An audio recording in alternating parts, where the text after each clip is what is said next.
આપણે કામ પ્રકરણ શ્રી મહાપ્રભુજીની કૃપાથી સંપન્ન થયું. ત્યાર પછી હવે ધર્મ, અર્થ, કામ અને મોક્ષ. ચોથું પ્રકરણ મોક્ષ, અધ્યાય 24 થી 31. એમાં ભાગવતાર્થ નિબંધમાં સર્વપ્રથમ આપણે પ્રકરણાર્થનું અવગાહન કરશું.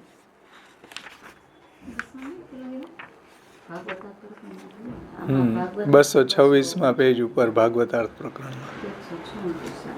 નવું ભાગવતાર્થમાં અલગ હશે.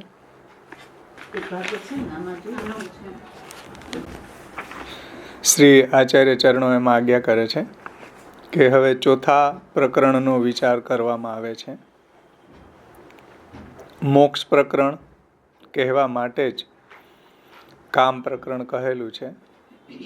એમ કામ પ્રકરણના આરંભમાં કહેલું છે કે મોક્ષ પ્રકરણ કહેવા માટે જ કામ પ્રકરણ કહેલું છે. મોક્ષ પ્રકરણ સંબંધી પ્રશ્ન પણ વિદુરજીએ પહેલા કામ પ્રકરણના આરંભમાં અધ્યાય 13 શ્લોક 2 થી 5 કરેલો છે. એટલે મોક્ષ પ્રકરણ સંબંધી પ્રશ્ન પણ વિદુરજીએ આગળ કરી દીધો. એમાં તમે જુઓ 13મા અધ્યાયનો બીજા 2 થી 5 શ્લોકમાં એમાં વિદુરજીએ પૂછ્યું, હે મુનિ, પ્રચેતાઓ કોણ હતા? કોના પુત્ર હતા? કોના વંશના હતા? અને કયે ઠેકાણે યજ્ઞ કરવા બેઠા હતા? નારદજીનું દર્શન દેવના સરખું છે, મોટા વૈષ્ણવ છે એમ હું માનું છું, કેમ કે એમણે ભગવાનની પૂજારૂપી ક્રિયાનો પ્રકાર પંચરાત્ર ગ્રંથમાં કહેલો છે. જે વખતે પ્રચેતાગણ સ્વધર્મનું આચરણ કરતા કરતા ભગવાન યજ્ઞેશ્વરની આરાધના કરી રહ્યા હતા, એ જ વખતે ભક્ત પ્રવર નારદજીએ ધ્રુવના ચરિત્રનું ગુણગાન કર્યું હતું. તો નારદજીએ એમની પાસે જે ભગવત કથાનું વર્ણન કર્યું હોય તે બધી જ ભગવત કથા સાંભળવાની મને ઈચ્છા છે, માટે હે મુનિ એ મને કહો. એટલે અહીંયા તમે જુઓ 13મા અધ્યાયના 2 થી 5 શ્લોકમાં મોક્ષ પ્રકરણ સંબંધી પ્રશ્ન પૂછી જ લીધો છે. એટલે શ્રી મહાપ્રભુજી વાત સમજાવે છે કે અહીંયા વિદુરજીએ પ્રશ્ન નથી કર્યો, મૈત્રીજી ડાયરેક્ટ આ મોક્ષ પ્રકરણ કહેવાનું શરૂ કરી દીધું છે. એનો ખુલાસો મહાપ્રભુજી અહીંયા કર્યો કે મોક્ષ પ્રકરણ સંબંધી પ્રશ્ન પણ વિદુરજીએ પહેલા કામ પ્રકરણના આરંભમાં અધ્યાય 13માં શ્લોક 2 થી 5 કરેલો છે. તેથી અહીં ફરીથી પ્રશ્ન કરેલો નથી. એટલે આગળ પ્રશ્ન પૂછી જ લીધો છે. એટલે વિદુરજી અહીંયા પ્રશ્ન પૂછેલો નથી. વળી વિદુરે તો માત્ર ભક્તિ પ્રાપ્ત કરવાની ઈચ્છાથી પ્રશ્ન કરેલો અને કામ પ્રકરણમાં તો તે સિવાયના ઘણા બધા ફલ કહ્યા. તેથી વિદુરજીએ જાણ્યું કે આ પ્રકરણ મારા માટે કહેલું નથી. કારણ કે વિદુરજીએ તો માત્ર ભક્તિ પ્રાપ્ત કરવાની ઈચ્છાથી જ પ્રશ્ન કરેલો અને કામ પ્રકરણના અંતમાં તમે જુઓ કેટલા બધા ફલ બતાવ્યા. કામ પ્રકરણ પૂરું થયું એમાં છેલ્લે કે જે કોઈ આનું શ્રવણ કરશે એને આવું ધન મળશે અને આ મળશે, અને એમાં ખૂબ ફલનું વર્ણન કર્યું છે લાસ્ટમાં.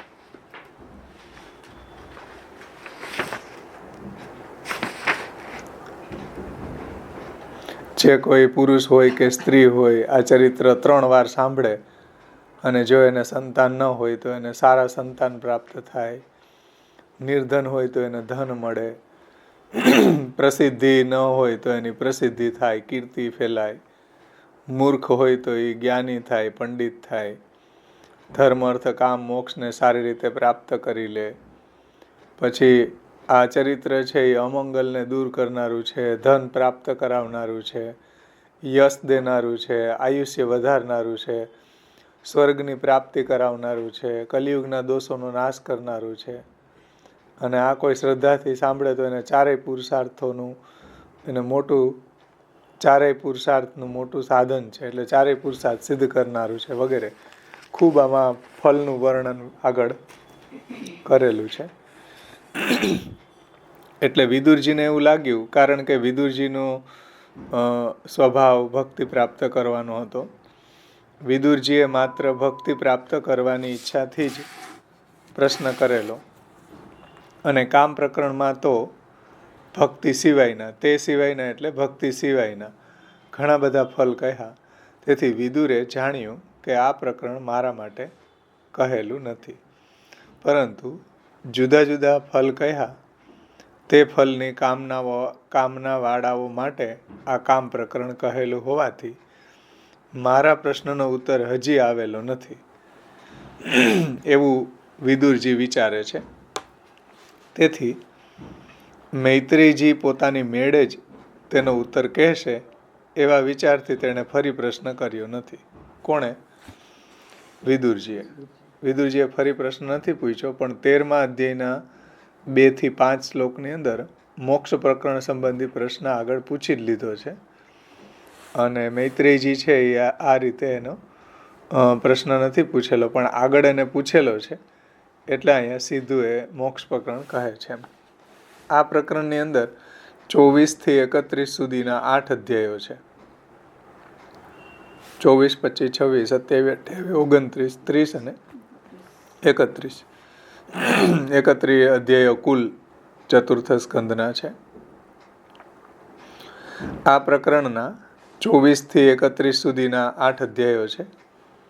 શાસ્ત્રાર્થ પ્રકરણમાં કહ્યું છે કે વિદ્યાથી અવિદ્યાનો નાશ થતા બ્રહ્મભાવ પ્રાપ્ત થાય છે. એટલે વિદ્યાથી અવિદ્યાનો નાશ થાય.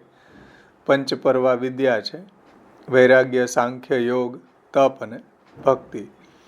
પંચપર્વા અવિદ્યા છે, દેહાધ્યાસ, ઇન્દ્રિયાધ્યાસ, પ્રાણાધ્યાસ, અંતઃકરણાધ્યાસ અને સ્વરૂપ વિસ્મૃતિ.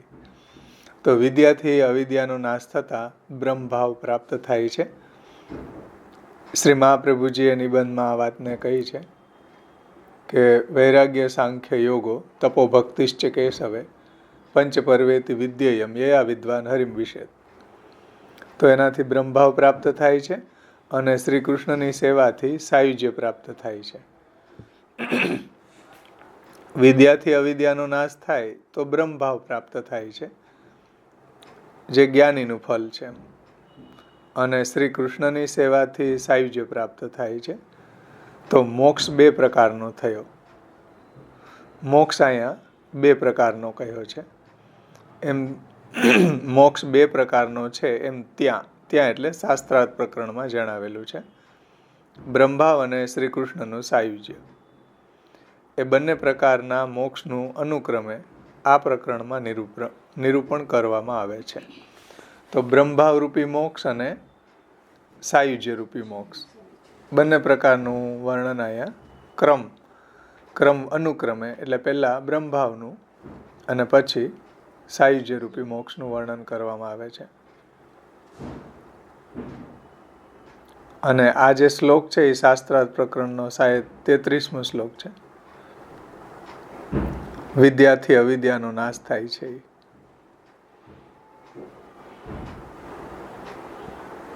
અને નીચેનો જે શ્લોક છે કે સાયુજ્ય અને બ્રહ્મભાવ હરિસેવાથી પ્રાપ્ત થાય છે, શ્લોક 36માં શાસ્ત્રાર્થ પ્રકરણમાં. એટલે શ્રી મહાપ્રભુજી ત્યાં આજ્ઞા કરે છે કે આદિ મૂર્તિ કૃષ્ણની સેવા કરવાથી સાયુજ્ય પ્રાપ્ત થાય છે. તો મોક્ષ 2 પ્રકારના અહીંયા આ પ્રકરણ અંતર્ગત વર્ણિત છે. બ્રહ્મભાવ અને શ્રી કૃષ્ણનું સાયુજ્ય બંને પ્રકારના મોક્ષનું અનુક્રમે આ પ્રકરણમાં નિરૂપણ કરવામાં આવે છે. એટલે પહેલા બ્રહ્મભાવનું અને પછી શ્રી કૃષ્ણનું સાયુજ્યનું. અહંકાર વગેરેનો ત્યાગ કરી મમતા રહિત શાંત પુરુષ બ્રહ્મભાવને પ્રાપ્ત કરે છે. એટલે જ્યારે અહંકાર એનો દૂર થઈ જાય, આ બધા અધ્યાસો દૂર થઈ જાય, વિદ્યાની પ્રાપ્તિ થાય, અવિદ્યા દૂર થાય, પછી મમતા વગેરે રહિત થઈ જાય, પછી એ શાંત બની જાય છે, એવાને બ્રહ્મભાવ પ્રાપ્ત થાય છે. બ્રહ્મભાવ પ્રાપ્ત કરેલો પ્રસન્ન અંતઃકરણવાળો સર્વ પ્રાણીઓ પ્રતિ સમાન ભાવ રાખનાર પુરુષ ભગવાનની ભક્તિ પ્રાપ્ત કરે છે અને પછી ભક્તિથી ભગવાનનું યથાર્થ જ્ઞાન પ્રાપ્ત કરી ભગવાનમાં પ્રવેશ કરે છે. આવું ભગવાને ગીતાજીની અંદર શ્લોક અધ્યાય 18ની અંદર 53 થી 55માં શ્લોકમાં કહ્યું છે. ભગવાન કહે છે કે બ્રહ્મભૂત પ્રસન્નાત્મા ન શોચતી ન કાંક્ષતી સમઃ સર્વેષુ ભૂતેષુ મદભક્તિમ લભતે પરામ. એટલે બ્રહ્મભાવ પામેલો છે એ પ્રસન્ન આત્મા વાળો શોક કરતો નથી, આકાંક્ષા રાખતો નથી, સર્વભૂતો એટલે પ્રાણી માત્ર પ્રતિ સમ હોય મારી પરાભક્તિને પ્રાપ્ત કરે છે. ભક્તા મામ અભિજાનાતિ યાવાન યશ્ચાસ્મિ તત્વતઃ તતો મામ તત્વતો જ્ઞાત્વા વિશતે તદનંતરમ. ભગવાન ત્યાં કહે છે કે પછી હું તત્વથી જેટલો અને જે છું, જેવા પ્રકારનો છું, જેવો છું, તેમ મને ભક્તિથી જાણે છે, મને તત્વથી જાણી પછી મારામાં પ્રવેશ કરે છે. આ રીતે ભગવાને ત્યાં અજ્ઞાનીઓને જે બ્રહ્મભાવનું ફળ પ્રાપ્ત થાય છે એનું વર્ણન કર્યું છે કે બ્રહ્મભાવ પ્રાપ્ત કરેલો પ્રસન્ન અંતઃકરણ વાળો સર્વ પ્રાણીઓ પ્રતિ સમાન ભાવ રાખનાર પુરુષ ભગવાનની ભક્તિ પ્રાપ્ત કરે છે અને પછી ભક્તિથી ભગવાનનું યથાર્થ જ્ઞાન પ્રાપ્ત કરી ભગવાનમાં પ્રવેશ કરે છે. ભગવદ્ ગીતા 18મો અધ્યાય 53 થી 55 શ્લોકમાં.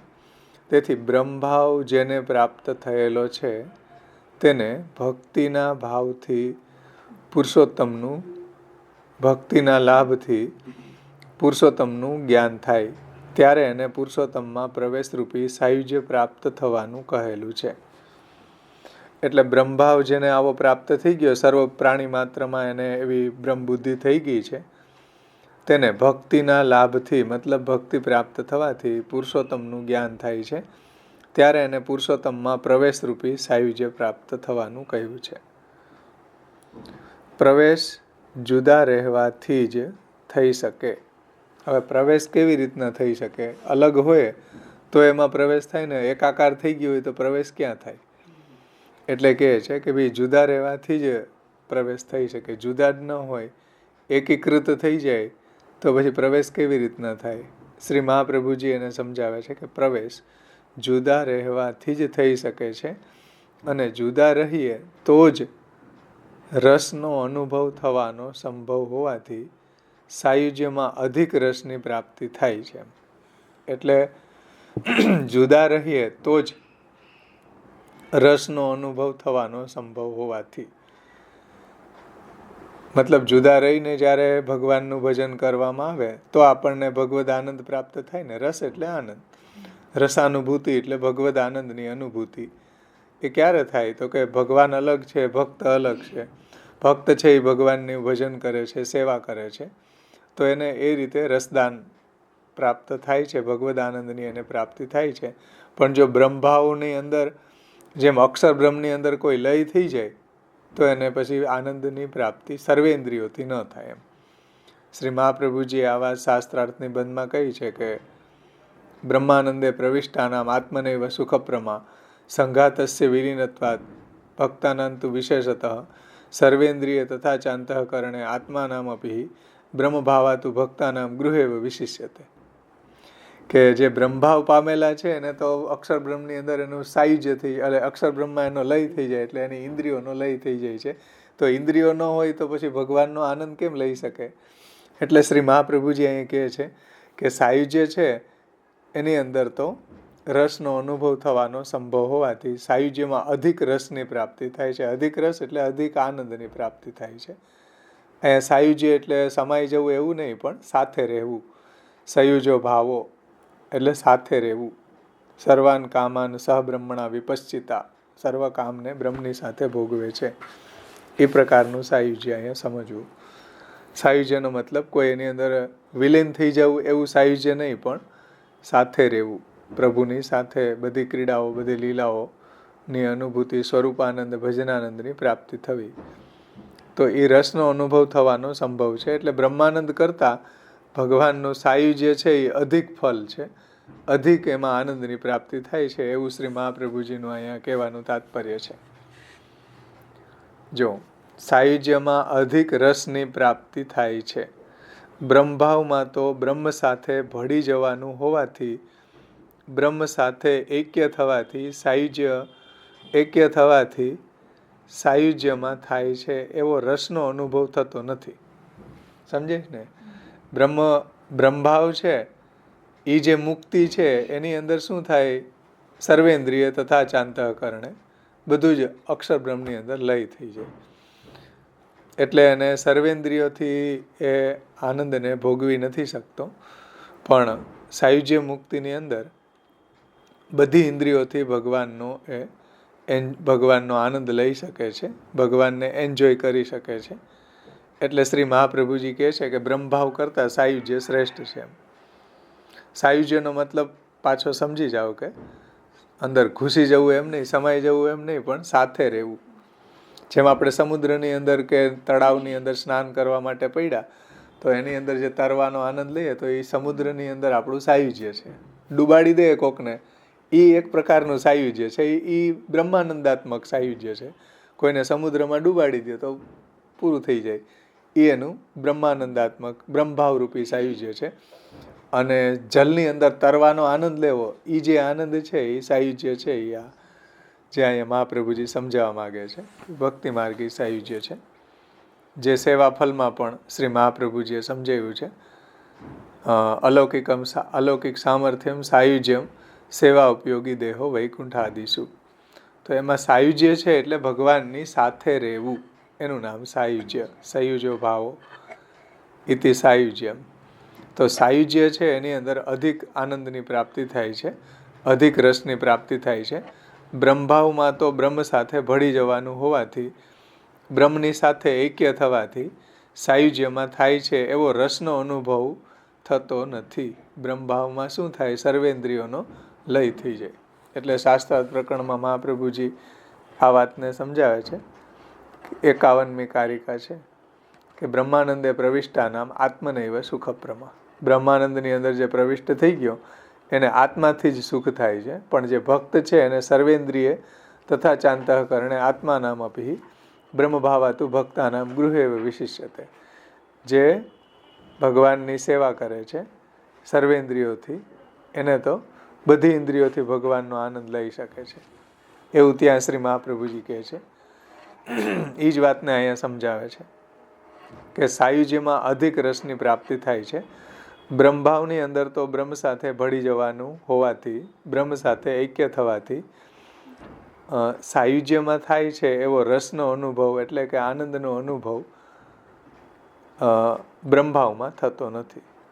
તેથી બ્રહ્મભાવ ગૌણ છે અને સાયુજ્ય જ મુખ્ય પ્રકારનો મોક્ષ હોવાનું કહેલું છે. સમજો? એટલે બ્રહ્મભાવ છે એ ગૌણ ફલ છે અને સાયુજ્ય છે એ મુખ્ય ફલ છે. તો સાયુજ્ય જ મુખ્ય પ્રકારનો મોક્ષ હોવાનું કહેલું હોવાથી આ બે પ્રકારના મોક્ષનું નિરૂપણ કરતા બ્રહ્મભાવરૂપી મોક્ષ આ પ્રકરણની વચ્ચે કહેલો છે. એટલે બે પ્રકારના મોક્ષનું વર્ણન અહીંયા કરવું છે. ધ્યાનથી સમજો આ વાત કે બે પ્રકારનો મોક્ષ એટલે કયો કયો? બ્રહ્મભાવ અને સાયુજ્ય. તો બે પ્રકારના મોક્ષનું અહીંયા શ્રી મહાપ્રભુજી નિરૂપણ કરવા માગે છે. તો બ્રહ્મભાવ મોક્ષ આ પ્રકારની વચ્ચે કહેલો છે. એટલે પહેલા સાયુજ્ય છે, પછી બ્રહ્મભાવ છે અને પછી પાછું સાયુજ્ય. આ બે પ્રકારના મોક્ષનું નિરૂપણ કરતા બ્રહ્મભાવરૂપી મોક્ષ આ પ્રકરણની વચ્ચે કહેલો છે. અને તેના આરંભમાં અને અંતમાં સાયુજ્યના અધિકારી પ્રચેતસો ભક્તો હોવાથી તેમની જ કથા કહેલી છે. એટલે શરૂઆતમાં પ્રચેતાઓની કથા કહી છે અને છેલ્લે પણ પ્રચેતાઓની કથા કહી છે. અને પ્રચેતાઓ હતા એને જે ધ્રુવના વંશમાં થયા, એને આ રીતે ભગવાનમાં સાયુજ્ય પ્રાપ્ત થયું હતું. તો આરંભમાં અને અંતમાં સાયુજ્યના અધિકારી પ્રચેતસો ભક્તો હોવાથી તેમની જ કથા કહેલી છે.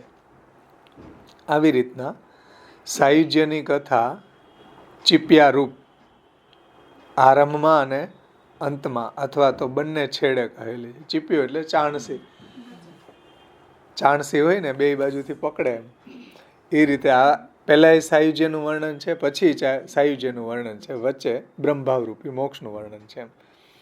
તો ચીપિયારૂપી એટલે કે આરંભમાં અને અંતમાં બંને જગ્યાએ સાયુજ્યનું વર્ણન છે.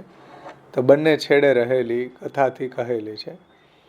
અને પ્રથમ બ્રહ્મભાવના અધિકારી પ્રચેતસોના પિતાએ પ્રાપ્ત કરેલ બ્રહ્મભાવની કથા વચ્ચે કહેલી છે. એટલે પ્રચેતાઓ છે એના પિતા હતા પણ બરહિસદ હતા,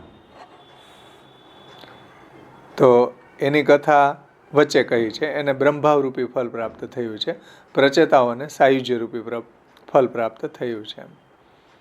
પ્રથમ બ્રહ્મભાવના અધિકારી પ્રચેતસોના પિતાએ પ્રાપ્ત કરેલ બ્રહ્મભાવની કથા વચ્ચે કહેલી છે. તેથી એવું સૂચવેલું છે કે બ્રહ્મભાવ પણ સાયુજ્યનું સાધન છે. એટલે બ્રહ્મભાવ જો સિદ્ધ થાય તો પછી એને આગળ જતા સાયુજ્ય મળે. એવું અહીંયા શ્રી મહાપ્રભુજી એનું તાત્પર્ય સૂચવે છે કે ભાઈ વચ્ચે બ્રહ્મભાવની કથા કેમ આવી, બે બાજુ સાયુજ્ય અને વચ્ચે બ્રહ્મભાવ. તો એનું તાત્પર્ય શ્રી આચાર્ય ચરણો એ રીતે સમજાવે છે કે બ્રહ્મભાવ પણ સાયુજ્યનું સાધન છે અને પાછળથી પ્રચેતસોના મોક્ષનું નિરૂપણ કરવાનું છે. છતાં પણ પહેલા એમની ભક્તિ કહીને, પહેલા પ્રચેતસોની ભક્તિ કહી અને વચ્ચે એમના પિતા બરહિસદની કથા કહી છે. તેથી એમ પણ સૂચવેલું છે કે ભગવાન ભક્તોને મુખ્ય ફળનું દાન કરે છે. આનાથી શ્રી મહાપ્રભુજી એ વાતને સમજાવે છે કે ભક્તિની કથા, આ પ્રચેતસો છે એ કેવા હતા? ભક્તો હતા. અને પહેલા એમની ભક્તિ કહી અને વચ્ચે એના પિતા બરહિસદની કથા કહી છે. એટલે એમ પણ અહીંયા સૂચિત કર્યું છે કે ભગવાન છે એ ભક્તોને મુખ્ય ફળનું દાન કરે છે અને તેઓ ભક્તિ માર્ગમાં સારી રીતે સ્થિર થયેલા હોવાથી તેમના સંબંધીઓને તેમનો સંબંધ જ ફળ પ્રાપ્ત કરાવનારો હોવાથી ગૌણ ફળ આપે છે. એટલે ભક્તના સંબંધીઓને ગૌણ ફળ પ્રાપ્ત થાય છે. સમજાય ને વાત? જે ભક્ત છે એને મુખ્ય ફળ પ્રાપ્ત થાય છે અને ભક્તના જે સંબંધીઓ છે એને પણ બ્રહ્મભાવરૂપી ફળ પ્રાપ્ત થઈ જાય, એટલે ગૌણ ફળ પ્રાપ્ત થઈ જાય. શ્રી મહાપ્રભુજી નિબંધમાં એ કહે કે પરિજનશ્ચ કૃતાર્થમ ભવતી. જે કોઈ આ ભગવાનની ઘરમાં સેવા કરે એના પરિવારજનો સહિત બધાયનો ઉદ્ધાર થાય. એમ કહેવાનું તાત્પર્ય છે કે જે મુખ્ય ભગવત સેવા કરવા વાળો છે એને સાયુજ્યની પ્રાપ્તિ થાય અને બીજા બધા જે એની સાથે જોડાયેલા છે ઇનડાયરેક્ટલી, કોઈ કમાવા જાય છે તો એનો પૈસા ઠાકોરજીની સેવામાં ઉપયોગમાં આવે છે, કોઈ બીજી બહારની સેવા ટહેલ કરે છે, ભલે અંદર નથી નાતો, તો એવા બધાને પણ ફળ મળે છે. શ્રી મહાપ્રભુજી કેટલી સુંદર વાત અહીંયા સમજાવે છે. તેથી એમ સૂચવેલું છે કે ભગવાન ભક્તોને મુખ્ય ફળનું દાન કરે છે અને તેઓ ભક્તિ માર્ગમાં સારી રીતે સ્થિર થયેલા હોવાથી, કોણ? ભક્તો છે એ તો ભક્તિ માર્ગમાં દ્રઢ રીતે રહેલા છે અને એમના સંબંધીઓ છે ભક્તોના, એ જો વિરોધી ન હોય તો એવા જે સંબંધીઓ છે એમને તેમનો સંબંધ જ ફળ પ્રાપ્ત કરાવનારો હોવાથી, તેમનો એટલે ભક્તનો, એને ભક્તનો સંબંધ છે. એટલે ભક્તનો સંબંધ હોવાને કારણે એ લોકોનો પણ ઉદ્ધાર થાય છે.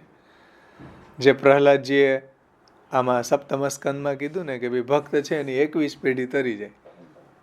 શા માટે? ભક્ત છે એના પૂર્વજો આગળ પાછળના છે એની 21 પેઢીનો ઉદ્ધાર થઈ જાય. એ વાત અહીંયા સમજાવે છે કે જે ભક્ત છે એને તો પ્રભુ મુખ્ય ફળનું દાન કરે છે અને તેઓ ભક્તિ માર્ગમાં સારી રીતે સ્થિર થયેલા હોવાથી તેમના સંબંધીઓને તેમનો સંબંધ જ ફળ પ્રાપ્ત કરાવનારો હોવાથી ગૌણ ફળ આપે છે. ગૌણ ફળ એટલે બ્રહ્મભાવ.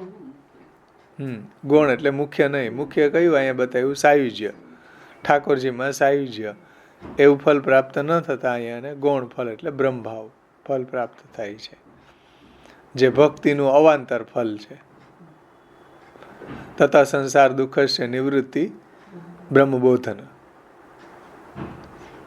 એટલે જો વાર્તા પ્રસંગોમાં આવે કે ભાઈ તારા મા બાપ દૈવી નથી એટલે હું એને બ્રહ્મ સંબંધ નથી આપતો, તને આપું તારી કીધે સેવા નપશે, તારા મા બાપ દૈવી નથી એટલે એનો તારા સંગથી એનો ઉદ્ધાર થશે, એવું વાર્તા પ્રસંગોમાં આવે. એનું તાત્પર્ય આ જ છે કે ભક્તોને મુખ્ય ફલનું દાન કરે છે પ્રભુ, અને તેઓ ભક્તિ માર્ગમાં સારી રીતે સ્થિર થયેલા હોવાથી તેમના સંબંધીઓને તેમનો સંબંધ જ ફલ પ્રાપ્ત કરાવનારો હોવાથી ગૌણ ફલ આપે છે.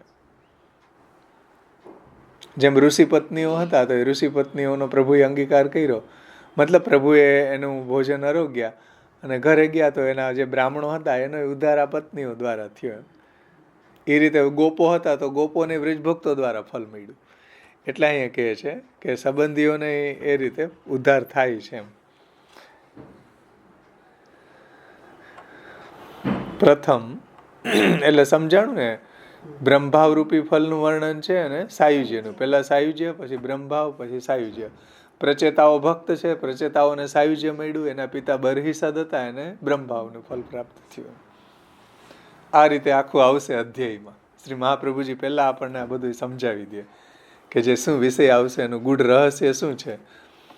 તો આ જે પ્રકરણ છે મોક્ષ પ્રકરણ, એની અંદર અવાંતર પાછા બે છે, એક બ્રહ્મભાવ રૂપી મોક્ષ અને એક સાયુજ્ય રૂપી મોક્ષ.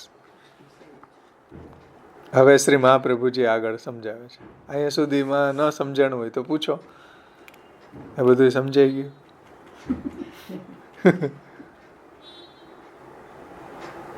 બ્રહ્મભાવ અને સાયુજ્ય. મહાપ્રભુજીએ પણ શાસ્ત્રાર્થ પ્રકરણમાં આ રીતે બ્રહ્મભાવ અને સાયુજ્ય ફલનું વર્ણન કર્યું છે.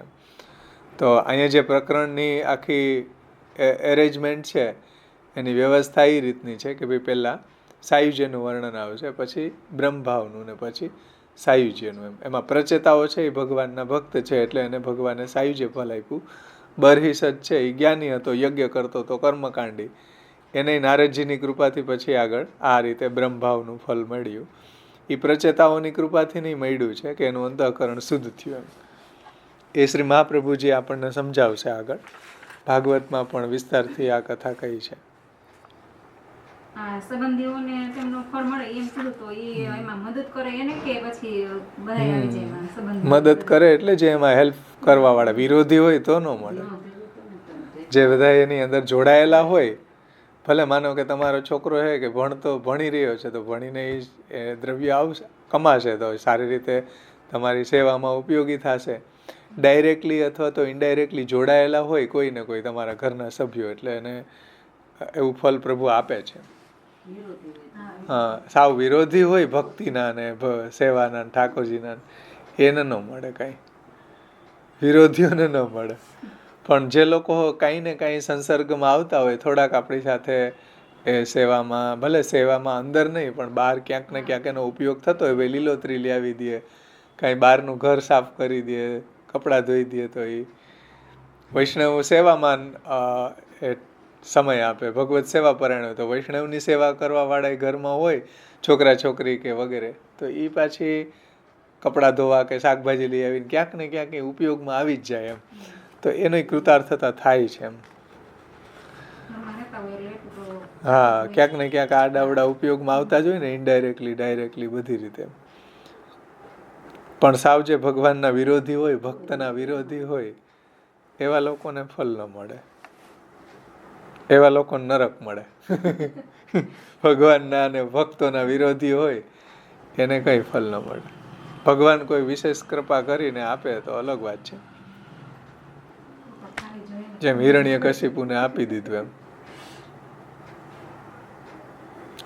આગળ હવે કહે છે, પ્રથમ બ્રહ્મભાવના અધિકારીના સંબંધમાં અધ્યાય 25 થી 29 સુધીના 5 અધ્યાયો કહેલા છે. સમજો, 2 પ્રકરણ આમાં છે ને, બ્રહ્મભાવ અને સાયુજ્ય. તો શ્રી મહાપ્રભુજી એને સમજાવે છે કે ભાઈ બ્રહ્મભાવના અધિકારીના સંબંધમાં 25, 26, 27, 28 ને 29 એમ 5 અધ્યાયો બ્રહ્મભાવના સંબંધમાં કહેલા છે. કેમ 5 અધ્યાયો કેમ? તો શ્રી મહાપ્રભુજી એનો ખુલાસો કરે છે કે બ્રહ્મભાવ પ્રાપ્ત કરવાનું કાર્ય ભારે છે, એટલે બહુ કઠિન છે, બહુ ક્લેશવાળું છે. ભક્તિ છે એ સહેલી છે, બ્રહ્મભાવ પ્રાપ્ત કરવાનું કાર્ય ભારે છે. મહાપ્રભુજી કહે છો થોડું કઠિન છે, થોડું નહીં ઘણું બધું કઠિન છે. ભગવાને પણ ગીતાજીમાં આ વાતને સમજાવી છે કે ક્લેશો અધિકસ્તરસ્તેષામ અવ્યક્તા શક્તચેતસામ અવ્યક્તા હિ ગતિર દુઃખમ દેહવદ ભૈરવાપ્યત, કે આ અવ્યક્તની ઉપાસના કરવાવાળા છે જેને બ્રહ્મભાવ ફલ પ્રાપ્ત થાય, એ બધાની સાધના બહુ ક્લેશવાળી છે, કઠિન છે. એટલે શ્રી મહાપ્રભુજી અહીં જો શબ્દ મૂકે ભારે છે બહુ. બ્રહ્મભાવ પ્રાપ્ત કરવાનું કાર્ય ભારે છે એટલે કઠિન છે. ભક્તોને થોડા જ પ્રયાસથી ભગવાનની કૃપા અને ફલ પ્રાપ્ત થાય છે. એટલે ભક્તિ છે એનાથી તો શીઘ્ર જ તરત જ ભગવાનની કૃપા અને સાયુજ્ય ફલ પ્રાપ્ત થાય છે. બ્રહ્મભાવ છે એમાં સાધન ખૂબ કરવા પડે, ક્લેશ છે, ફલ બહુ ઓછું મળે. ભક્તિ છે એમાં ફલ બધાથી મોટું મળે અને બધું જે બતાવ્યું એમાં સાધના પ્રણાલી એ સાવ સરળ છે. એકદમ બધા સામાન્ય વ્યક્તિ ભક્તિ કરી શકે એમ. બ્રહ્મભાવ છે એ પ્રાપ્ત કરવું કઠિન છે. એમાં ઘણું બધું ધૈર્ય જોઈએ, ઘણું બધું સાધન કરવા પડે અને ઘણો બધો સમય લે, શીઘ્ર ન મળે. ભક્તિમાં તો શીઘ્ર ભગવત પ્રાપ્તિ થાય, સાયુજ્ય મળી જાય. ઓમાં ક્લેશો અધિક સ્તરસ્તેષામ અવ્યક્તા આસક્ત ચેતસામ, એટલે એમાં અધિક ક્લેશ હોય છે. બ્રહ્મભાવ પ્રાપ્ત કરવાનું કાર્ય ભારે છે. ભક્તોને થોડા જ પ્રયાસથી ભગવાનની કૃપા અને ભક્તિ પ્રાપ્ત થાય છે. તેથી પ્રચેતસોના સંબંધમાં 3 અધ્યાયો 24, 30, 31 અધ્યાયો કહેલા છે. જો આમાં 3 અધ્યાયો સાયુજ્ય મુક્તિના, અને ઓના 5 કેમ? તો શ્રી મહાપ્રભુજી એનો ખુલાસો કર્યો કે બ્રહ્મભાવ પ્રાપ્ત કરવાનું ભારે છે એટલે એના 5 અધ્યાય છે, અને ભક્તિ પ્રાપ્ત કરવાની સરળ છે એટલે એના 3 જ અધ્યાય છે. હા, જો 24માં અધ્યાય પછી વચ્ચેના 25 થી 29 પાછા બ્રહ્મભાવના આવી જાય, અને પાછા છેલ્લે 30 અને 31 પાછા સાયુજ્યના આવશે. આમ ચાણસીની વાત આવી હતી ને આગળ, તો એ એંગલથી જ છે અધ્યાયની આખી વ્યવસ્થા. પહેલો જો 24મો અધ્યાય છે એ પ્રચેતાઓ જે ભક્તો હતા એના સંબંધમાં છે, અને ત્યાર પછીના તમે જુઓ અધ્યાયો 25, 26, 27, 28, 29 એ બરહિસદ જે બ્રહ્મભાવના અધિકારી છે એના સંબંધમાં છે, અને પાછળના 30 અને 31 પાછા પ્રચેતાઓ ભક્તના સંબંધમાં છે. આ રીતે આખા અધ્યાયોની વ્યવસ્થા શ્રી મહાપ્રભુજી અહીંયા સમજાવી છે. તો ભક્તો છે અને થોડા જ પ્રયાસથી ભગવાનની કૃપા અને ફલ પ્રાપ્ત થાય છે. ફલ એટલે સાયુજ્ય. તેથી પ્રચેતસોના સંબંધમાં 3 અધ્યાયો કયા છે, 24, 30 અને 31. એ 3 જ અધ્યાયો કહેલા છે. 3 જ અધ્યાયો કેમ? તો શ્રી મહાપ્રભુજી એનો ખુલાસો કરે છે કે ભાઈ ભક્તિ સરળ છે અને બ્રહ્મભાવ પ્રાપ્ત કરવાનું ભારે છે. પ્રચેતસોના પિતા બરહિસદ પહેલા કર્મ માર્ગમાં હતો. કર્મ માર્ગ એટલે યજ્ઞ યાગાદિક કરતો, ખૂબ યજ્ઞો કર્યા, ખૂબ પશુની હત્યા કરી. નારદજી એને સમજાવ્યું કે જેટલાને માર્યા ને બધા રાહ જ જોવે તારી, હવે અહીંથી જાય લઈ તને કાપશે. એટલે બરહિસદ છે એ પહેલા કર્મ માર્ગમાં હતા, તેથી તેને તો ઘણા પ્રયાસે ફલ પ્રાપ્ત થાય. એટલે કર્મ માર્ગનો વિચાર કરીએ એમાં તો ખૂબ મહેનત કરવી પડે, ખૂબ પ્રયાસ કરવા પડે ત્યારે ફલ થાય. તેથી તેને ઘણું કાર્ય કરવાનું હોવાથી તેની કથા 5 અધ્યાયથી કહી છે. એટલે આના બ્રહ્મભાવવાળાના 5 અધ્યાય કેમ અહીંયા લીધા અને ભક્તિવાળાના 3 અધ્યાય કેમ લીધા? તો શ્રી મહાપ્રભુજી એમ સમજાવે છે કે જે બરહિસદ હતા એ કર્મ માર્ગમાં આસક્ત હતા, અને એને ઘણા બધા પ્રયાસે ફલ પ્રાપ્ત થાય, એટલે એને ઘણું કાર્ય કરવાનું હોવાથી એની કથા અહીંયા 5 અધ્યાયથી કીધી છે. અને પ્રચેતાઓ છે એને શીઘ્ર ફલ પ્રાપ્ત થવાનું છે, એટલે એના સંદર્ભમાં 3 જ અધ્યાય છે. નહીંતર આપણને એમ લાગે ને કે ભક્તિના તો વધારે હોવા જોઈએ ને આના ઓછા હોવા જોઈએ, પણ અહીંયા એવું નથી. અહીંયા એના 5 અધ્યાય છે, અને પ્રચેતાઓ ભક્ત છે એના 3 જ અધ્યાય છે. બરહિસદ છે બ્રહ્મભાવ ફલના અધિકારી છે એના 5 અધ્યાય છે. એનું કારણ શ્રી મહાપ્રભુજી આ રીતે સમજાવ્યું. પછી શંકા ઉઠાવે છે કે 24મો અધ્યાય પણ બરહિસદના સંબંધી જ કહેલો છે, પ્રચેતસોએ તપ કર્યાનું આ અધ્યાયમાં કહેલું છે શ્લોક 14માં. એટલે 24મા અધ્યાયમાં પણ બરહિષદના સંબંધી જ કહેલો છે એવી શંકા થાય ને, કારણ કે ઉપર એમ કીધું ને પ્રચેતાઓના સંબંધમાં 24, 30 અને 31 3 અધ્યાયો કયા છે. તો એવી શંકા ઉઠાવી અહીંયા શ્રી મહાપ્રભુજીએ જ કે બરહિષદના સંબંધી જ કહેલો છે 24મો અધ્યાય. કેમ? તો કે પ્રચેતસોએ તપ કર્યાનું આ અધ્યાયમાં કહેલું છે શ્લોક 14માં. તે તો એમના પિતાની આજ્ઞા પાડી શ્લોક 19માં એમ જણાવવા માટે કહેલું છે. તેમને શંકરે જે ઉપદેશ કર્યાનું કહ્યું શ્લોક 27 થી 31 અને શ્લોક 33 થી 39 27 થી 31 અને 33 થી 79. એ તો વિદુરજીને મૈત્રેયે કહેલું કે માર્ગમાં મળેલા મહાદેવે તેમના ઉપર પ્રસન્ન થઈ તેમને ઉપદેશ કરેલો શ્લોક 15માં. તે ઉપદેશથી વિદુરે જે પ્રશ્ન કરેલો કે તેમને મહાદેવનો સમાગમ કેવી રીતે થયેલો અને મહાદેવે તેઓને શું ઉપદેશ કરેલો શ્લોક 16, તેના ઉત્તર તરીકે કહેલું છે કે જો પ્રચેતસોના સંબંધનો આ અધ્યાય હોત તો મૈત્રેય પોતે જ પ્રશ્ન વિના જ આ કથા કહેત.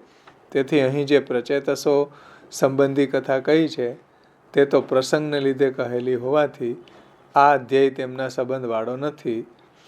તેથી બરહિષદના સંબંધવાળા 24 થી 29 સુધીના 6 અધ્યાયો છે એવી શંકા થાય. આટલી મોટી શંકા છે. હકીકતમાં 24મો અધ્યાય પ્રચેતાઓના સંદર્ભમાં કીધો છે, પણ જે અહીંયા ઓબ્જેક્શન છે એ શું છે કે અહીંયા જે વર્ણન કરવામાં આવ્યું છે બરહિષદના સંબંધમાં વર્ણન કરવામાં આવ્યું છે. એટલે તમે આ 24મો અધ્યાય છે એ પ્રચેતાઓના સંદર્ભમાં નહીં માની અને બરહિષદના સંબંધમાં માનો. સમજે ને? આવી અહીંયા શંકા છે. ફરીથી વાંચી જાવ ઉપરથી. 24મો અધ્યાય પણ બરહિષદના સંબંધી જ કહેલો છે. આ શંકા છે, જવાબ નથી. એ આપણે શંકાના સંદર્ભમાં સમજવાનું છે. પ્રચેતસોએ તપ કર્યાનું આ અધ્યાયમાં કહેલું છે શ્લોક 14માં. તે તો એમના પિતાની આજ્ઞા પાડી, એટલે બરહિષદની આજ્ઞા પાડી એવા એંગલથી કહેલું છે. હકીકતમાં અધ્યાયની અંદર વર્ણન તો બરહિષદનું જ છે, પ્રચેતાઓનું નહીં. એવું અહીંયા શંકા ઉઠાવે, જવાબ નથી. એટલે તો પ્રચેતાઓનું વર્ણન આવ્યું એ કયા સંદર્ભમાં આવ્યું? તો કઈ બરહિષદની આજ્ઞા પાડી એ સંદર્ભમાં આવ્યું એમ જણાવવા માટે કીધું છે. તેમને શંકરે જે ઉપદેશ કર્યાનું કહ્યું, એટલે આ પ્રચેતાઓને શિવજીએ ઉપદેશ કર્યો શ્લોક 27 થી 31 ને શ્લોક 33 થી 79. તે તો વિદુરને મૈત્રેયે કહેલું કે માર્ગમાં મળેલા મહાદેવે તેમના ઉપર પ્રસન્ન થઈ તેમને ઉપદેશ કર્યો. એટલે આ જે વાત વચ્ચે આવી પ્રચેતાઓને ઉપદેશ કરવાની, એ તો વચ્ચે વિદુરજીને મૈત્રેયે કહેલું કે માર્ગમાં મળેલા મહાદેવે તેમના ઉપર પ્રસન્ન થઈને, તેમના એટલે પ્રચેતાઓ ઉપર પ્રસન્ન થઈને મહાદેવજીએ એમને ઉપદેશ કર્યો શ્લોક 15માં. એવું વિદુરજીએ મૈત્રેયજીને કીધું છે. હકીકતમાં તો આ અધ્યાય બરહિષદનો જ વર્ણન કરતો છે એવી શંકા છે. જવાબ એવો નથી. જવાબ તો આગળ આપણે જોશું, મહાપ્રભુજી સમજાવશે. પણ આવી કોઈ શંકા અહીંયા ઉઠાવે કે ભાઈ 24મો અધ્યાય તમે પ્રચેતાઓના સંદર્ભમાં કેમ લ્યો છો? આ બ્રહ્મભાવના સંદર્ભમાં લ્યો, બરહિષદના સંદર્ભમાં. એટલે આ શંકા આવી રહી છે. આ બધી શંકાઓને જસ્ટિફાય કરે છે, શંકાઓને સમજાવે છે. જુઓ, તે ઉપરથી વિદુરજીએ જે પ્રશ્ન કરેલ કે તેમને મહાદેવજીનો સમાગમ કેવી રીતના થયેલો, આ પ્રચેતાઓને મહાદેવનો સમાગમ કેમ થયો અને મહાદેવે તેઓને શું ઉપદેશ કર્યો, એવું શ્લોક 16ની અંદર વિદુરજીએ પ્રશ્ન પૂછેલો છે.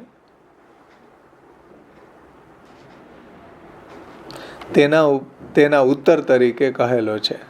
એટલે આ જે વાત આવી અહીંયા પ્રચેતાઓની, એ અહીંયા વિદુરે જે પ્રશ્ન કરેલ કે તેમને એટલે પ્રચેતાઓને મહાદેવજીનો સમાગમ કેવી રીતના થયેલો અને મહાદેવે તેઓને શું ઉપદેશ કરેલો તેના ઉત્તર તરીકે કહેલું છે. હકીકતમાં તો અહીંયા વર્ણન છે એ બરહિસદનું જ છે, પ્રચેતાઓનું નથી એમ.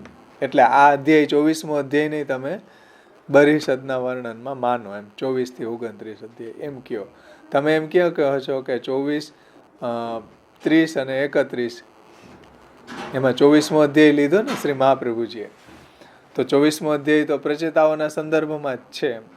તો એ રીતે અહીંયા ઓબ્જેક્શન ઉઠાવેલું છે. સમજે ને વાત?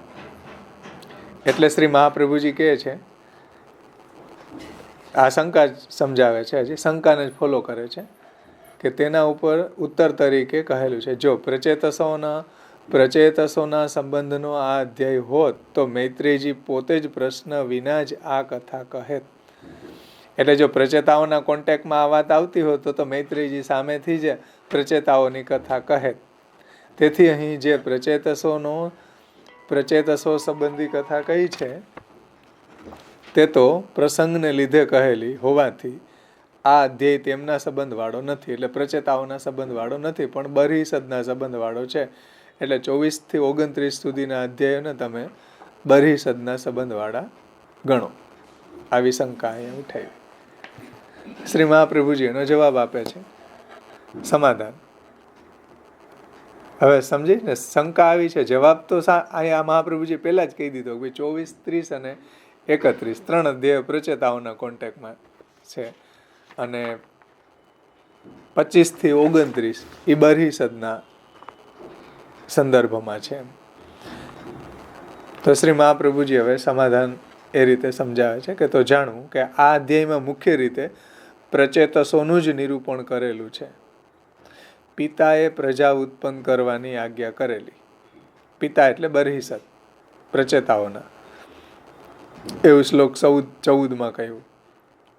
પિતાએ આ પ્રચેતાઓને પ્રજા ઉત્પન્ન કરવાની આજ્ઞા કરેલી. એમ જે કહેલું છે તે તો એમ જણાવવા માટે કહ્યું છે કે કરનારને, આજ્ઞા કરનારને અને સંમતિ આપનારને સરખું ફળ મળે. આ શાસ્ત્રનું એક વાક્ય છે કે કરવાવાળો, આજ્ઞા કરવાવાળો અને સંમતિ આપવાવાળો બધાને સરખું ફળ મળે. માનો કે સત્સંગ કરતા હોય તો સત્સંગ કરવાવાળાને, પછી સત્સંગ કરવાની જે ઉપદેશ આપતો હોય એને, પછી એમાં સંમતિ આપતો હોય એને કે ભાઈ આ સારું કરે છે એમ અનુમોદન આપતો હોય એને ફળ મળે. શાસ્ત્રમાં આ રીતે વ્યવસ્થા છે કે કરનારને, આજ્ઞા કરનારને અને સંમતિ આપનારને સરખું ફળ મળે છે. એ નિયમ પ્રમાણે પિતાની આજ્ઞાથી ભગવાનના કાર્ય માટે પ્રચેતસોએ તપ કર્યું. સમજો ધ્યાનથી. પિતાની આજ્ઞાથી ભગવાનના કાર્ય માટે પ્રચેતાઓએ તપ કર્યું. તેથી બરહિસદના અંતઃકરણની શુદ્ધિરૂપી તેને પણ લાભ થયો. એટલે પ્રચેતાઓએ તપ કર્યું એને કારણે બરહિસદના અંતઃકરણની શુદ્ધિ થઈ. તેથી બરહિસદના અંતઃકરણની શુદ્ધિરૂપ તેને એટલે બરહિસદને પણ લાભ થયો પ્રચેતાઓના તપથી. અને તેવી રીતના પિતાની પ્રેરણાથી પ્રચેતાઓએ તપ કરતા તેમને ભગવાનની પ્રાપ્તિ થઈ. એટલે પ્રચેતાઓ છે એને ભગવાનની પ્રાપ્તિ થઈ. ભગવાનની સ્તુતિ કરી, એણે ભગવાનનું દર્શન થયું, તેમને ભગવાનની પ્રાપ્તિ થઈ. અને તેઓના ઉપર તેમના પિતાનો ઉપકાર થયો. તો પિતાનો ઉપકાર કઈ રીતે થયો? તો કે ભાઈ એને તપ કરવાનું કીધું. તપ કરવા પ્રચેતાઓ ગયા તો એને કારણે એને ભગવાનમાં ભક્તિ થઈ, અને પ્રભુએ એને દર્શન આપ્યા, ભગવાનની પ્રાપ્તિ થઈ. તો એમાં જુઓ પિતાનો ઉપકાર શું થયો? અને ઉપદેશ આપવો.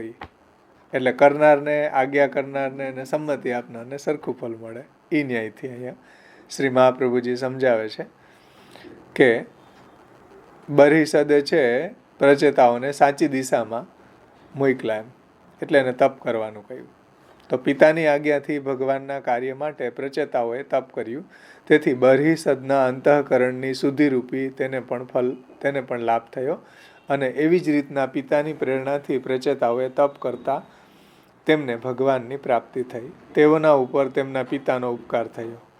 વળી તેમના તપથી બરહિસદના અંતઃકરણની શુદ્ધિ થઈ. એ પ્રચેતસોનો તેમના પિતા ઉપર ઉપકાર થયો. સમજીશ ને?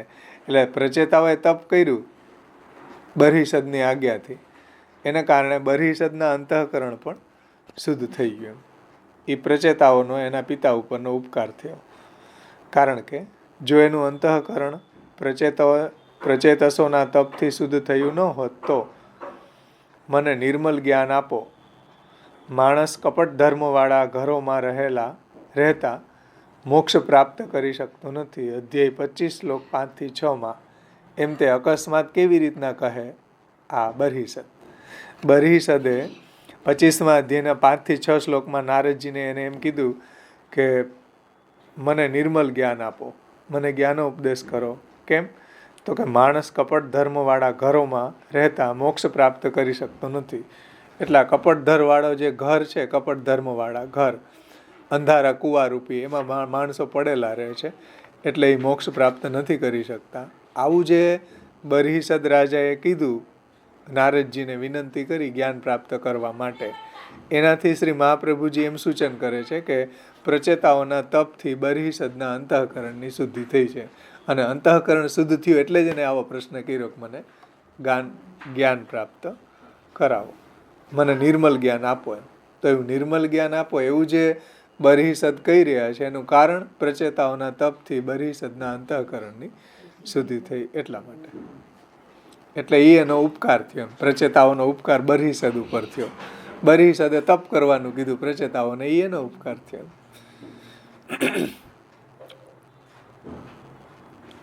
નહીંતર આવું અકસ્માત આટલો જે કર્મમાં આસક્ત હતો બરહિસદ, કેટલા બધા યજ્ઞો, કેટલા બધા પશુઓ મારી નાખ્યા, એને આવી બુદ્ધિ કેમ થઈ કે મને નિર્મલ જ્ઞાન આપો? એ એટલા માટે થઈ કે પ્રચેતાઓના તપના કારણે એનું અંતઃકરણ શુદ્ધ થયું. મને નિર્મલ જ્ઞાન આપો એવી જે વિનંતી કરી બરહિસદે નારદજીને, એનું કારણ એ છે કે એનું અંતઃકરણ શુદ્ધ થયું છે. કારણ કે માણસ કપટ ધર્મવાળા ઘરોમાં રહેતા મોક્ષ પ્રાપ્ત કરી શકતો નથી. અધ્યાય 25માં શ્લોક 5-6 એમ તે અકસ્માત કેવી રીતના કહે આ બરહિસદ. તેથી એ વાક્યો તો પિતા પુત્રનો પરસ્પર ઉપકાર થયો હતો એમ જણાવવા માટે કહેલા છે. એટલે આવા જે વાક્યો કહ્યા બરહિસદે કે મને જ્ઞાનનો ઉપદેશ કરો, જેમ મને નિર્મલ જ્ઞાન આપો, તો એનું અંતઃકરણ શુદ્ધ થયું છે પ્રચેતાઓના તપથી. અને પ્રચેતાઓને બરહિસદે તપ કરવાની આજ્ઞા કરી છે. એટલે પ્રચેતાઓએ તપ કર્યું, ભગવાનની એને પ્રાપ્તિ થઈ, એનાથી બરહિસદનું અંતઃકરણ શુદ્ધ થયું. આ રીતે પરસ્પર પિતા પુત્રનો પરસ્પર ઉપકાર થયો એમ જણાવવા માટે જણાવવા કહેલા છે આ વાક્યો. ઉપદેશ ઘણો દુર્લભ હોવાથી તે પ્રાપ્ત કરવા પ્રશ્નની જરૂર રહે છે. એટલે આ જે ઉપદેશ કીધું ને, મને નિર્મલ જ્ઞાનનો ઉપદેશ આપો, એવું બરહિસદે કીધું. આવું કોણ કહી શકે? તો કે ભાઈ ઉપદેશ ઘણો દુર્લભ છે, કઠિન છે, ઘણો દુર્લભ હોવાથી તે પ્રાપ્ત કરવા પ્રશ્નની જરૂર રહે છે. પ્રશ્ન ન પૂછે તો પછી ઉપદેશ પ્રાપ્ત ન થાય. એટલે એ ઉપદેશ પ્રાપ્ત કરવા માટે પ્રશ્નની જરૂર રહે છે. તેથી વિદુરજીએ પ્રશ્ન કરેલો. એટલે વિદુરજીએ પણ અહીંયા પ્રશ્ન કર્યો છે. ઉપદેશ ઘણો દુર્લભ હોવાથી તે એટલે કે ઉપદેશ પ્રાપ્ત કરવા પ્રશ્નની જરૂર રહે છે. એટલે વિદુરજીએ અહીંયા અધ્યાયમાં પ્રશ્ન કરેલો છે. આ પહેલા સ્કંદના નિબંધમાં કહેલું છે કે સામાન્ય રીતે જાણવાની ઈચ્છા હોય તો વક્તા પોતે જ તે અટકાવે છે. તેથી પણ વધારે ઈચ્છા હોય તો કથાનો આરંભ કરે છે, અને પછી ખાસ પ્રશ્ન કરવામાં આવે તો જ એ કથા કહે છે. હા, પહેલા સ્કંદમાં આવ્યું હતું કે ભાઈ પહેલાં તો એ સામાન્ય પ્રશ્ન પૂછતા હોય ઉપર છલા, તો જવાબ એ ઉપર છલો જ આપવાનો હોય, બહુ અંદર ડીપ ન આપવાનો હોય. પછી જ્યારે વિશેષ જિજ્ઞાસા પ્રગટ કરે તો પછી એને થોડોક વિશેષ ઉત્તર આપો. અને પછી એમ કીધું અહીંયા કે પછી ખાસ પ્રશ્ન કરે ભાગવત સંબંધી, ત્યારે એને ભાગવત કહેવું જોઈએ. ત્રીજા લેવલ ઉપર, ત્યાં સુધી ભાગવત કહેવાની શરૂઆત ન કરે. એવું ત્યાં સૂત અને સૌનકના કોન્ટેક્સમાં પહેલા સ્કંદમાં આ વાત આવી ગઈ. એવું શ્રી મહાપ્રભુજી પાછું યાદ કરાવે છે આપણને. જો પહેલાં કોઈ સામાન્ય પ્રશ્ન પૂછતા હોય ઉપર છલા, તો આપણે જવાબ એવો ઉપર છલો જ આપવાનો. પછી કહે છે તેથી પણ જો ધ્યાનથી સમજો, સામાન્ય રીતે જાણવાની ઈચ્છા હોય તો વક્તા પોતે જ તે અટકાવે. એટલે ભાગવત સંબંધીની આ વાત હતી કે ભાઈ સામાન્ય રીતે એને ભાગવત જાણવાનો ઉપર છેલ્લો પ્રશ્ન પૂછે તો વક્તા એને અટકાવે છે એમ. એટલે એના સામું બહુ ધ્યાન ન દે. તેથી પણ વધારે ઈચ્છા હોય તો કથાનો આરંભ કરે છે. તો પછી ધીરે ધીરે એને કથા ઉપર છલી કે અને પછી ખાસ પ્રશ્ન કરવામાં આવે તો એને પછી ડિટેલ્સ બધી કથાની, ભગવાનની લીલાની કે આવી સદાની રીત છે. એટલે આવો એક રૂલ્સ છે. સ્કંદ 1 અધ્યાય 24 શ્લોક 25. પહેલા સ્કંદનો 24મો સોરી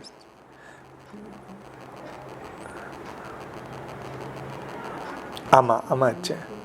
આમાં સોરી ભાગવતાર્થ નિબંધમાં આમાં જ છે. આગળ 12મા પેજ ઉપર આપ્યું છે ભાગવતાર્થ પ્રકરણમાં. પહેલો સ્કંદની 24.5 થી 25મી કારિકા અધ્યાયની સોરી 12મા પેજ ઉપર એ રીતે આપ્યું છે.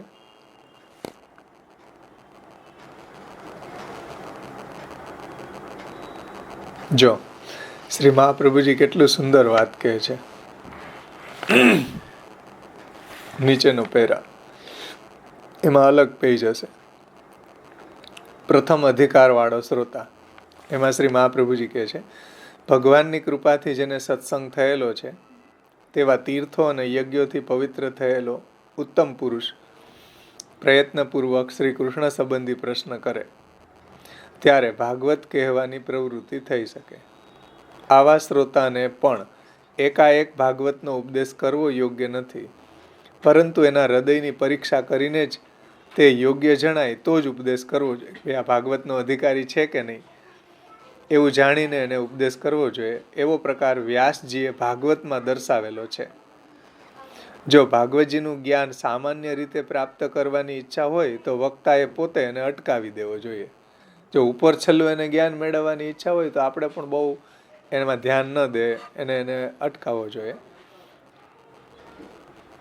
એટલે વક્તાએ એને અટકાવી દેવો જોઈએ. તેથી સૌનકની આવી ઈચ્છા પહેલા અધ્યાયમાં જોવામાં આવતા સૂતે બીજા અને ત્રીજા અધ્યાયમાં સામાન્ય વૃત્તાંત જણાવી એને અટકાવ્યા.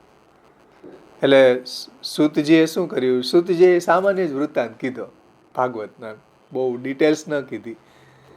સામાન્ય વૃત્તાંત કહીને સૌનકને અટકાવ્યા. અટકાવવા છતાં પણ પછી વિશેષ ઈચ્છા થઈ તો કથાનો પ્રવેશ કરાવો. પછી જો એને વિશેષ ભગવાનની લીલા જાણવાની ઈચ્છા થાય તો એને ભાગવતની કથામાં પ્રવેશ કરાવવો જોઈએ. એટલે સૌનકે પહેલા સ્કંદના 4થા અધ્યાયના 2 થી 13 શ્લોકથી વિશેષ જાણવાની ઈચ્છા દર્શાવતા સૂતજીએ ભાગવતની ઉત્પત્તિ કેવી રીતના થઈ તે કથાનો પ્રવેશ એ રીતે એને કથામાં પ્રવેશ કરાવ્યો.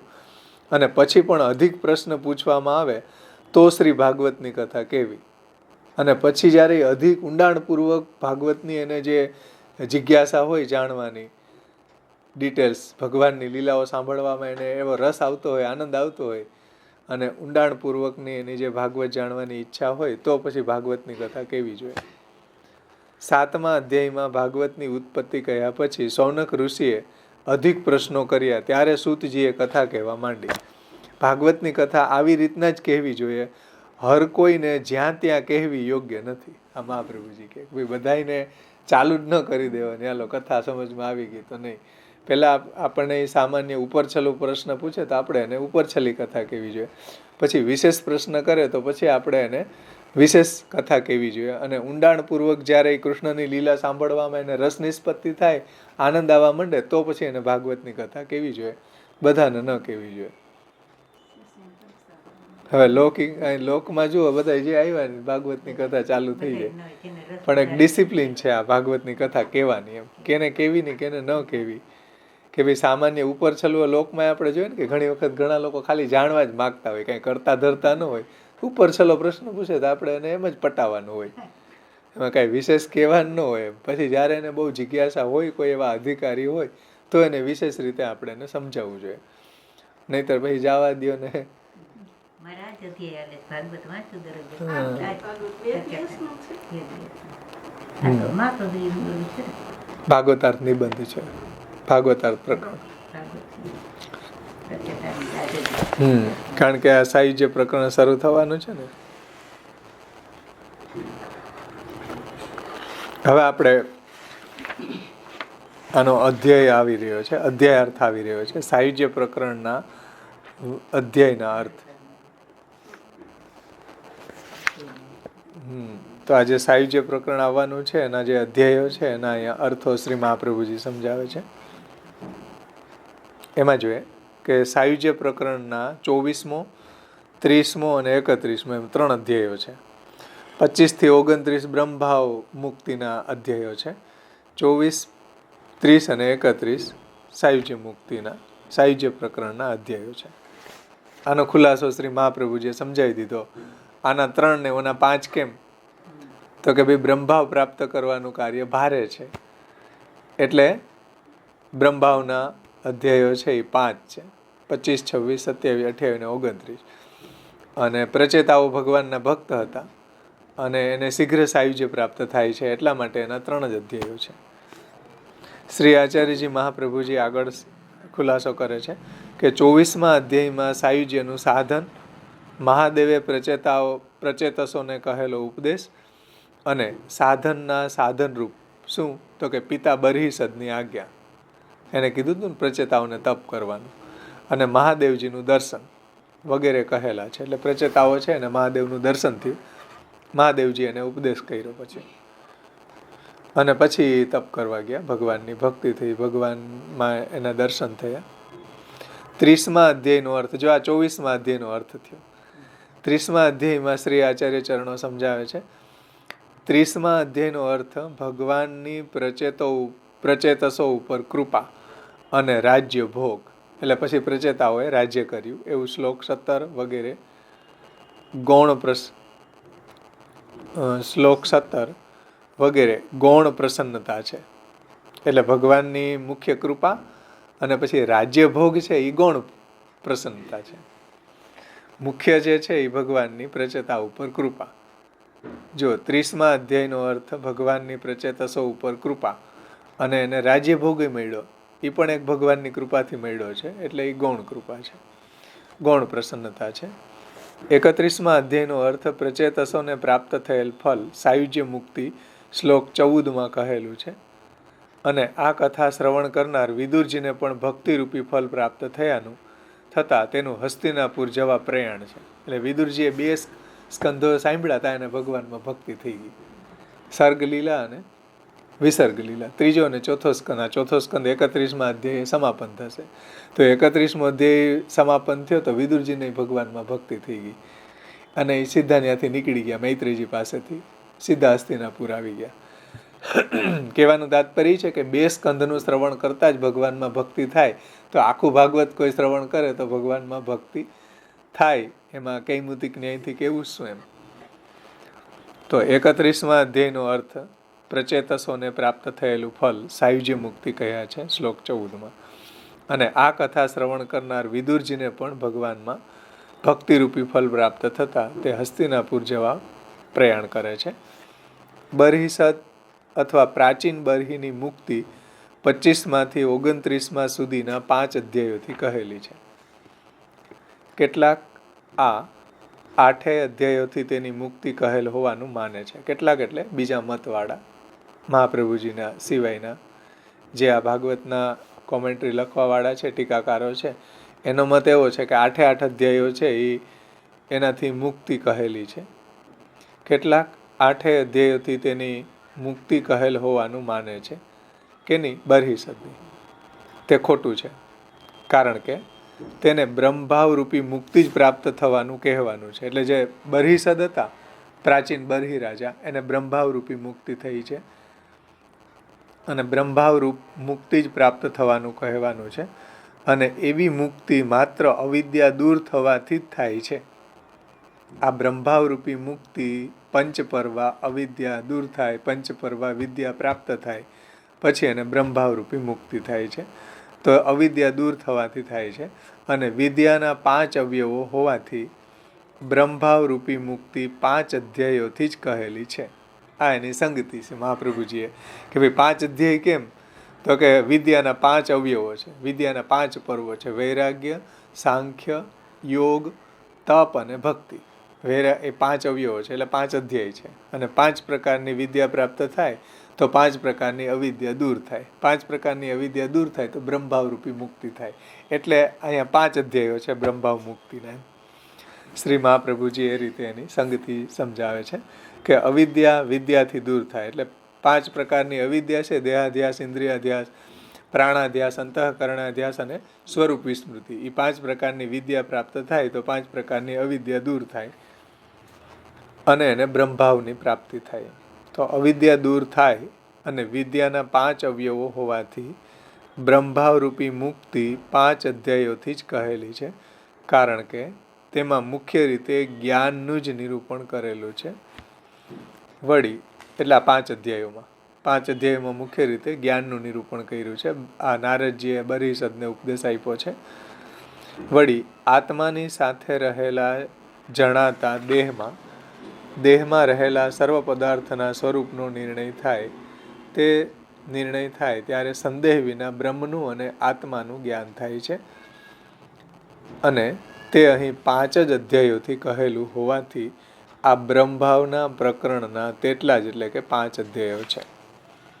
ધ્યાનથી સમજો કે આત્માની સાથે રહેલા જણાતા દેહમાં, એટલે આત્મા અલગ છે, દેહ અલગ છે. દેહ છે એ સ્થૂલ છે, આત્મા સૂક્ષ્મ છે. દેહ છે વિકારી છે, આત્મા છે એ અવિકારી છે.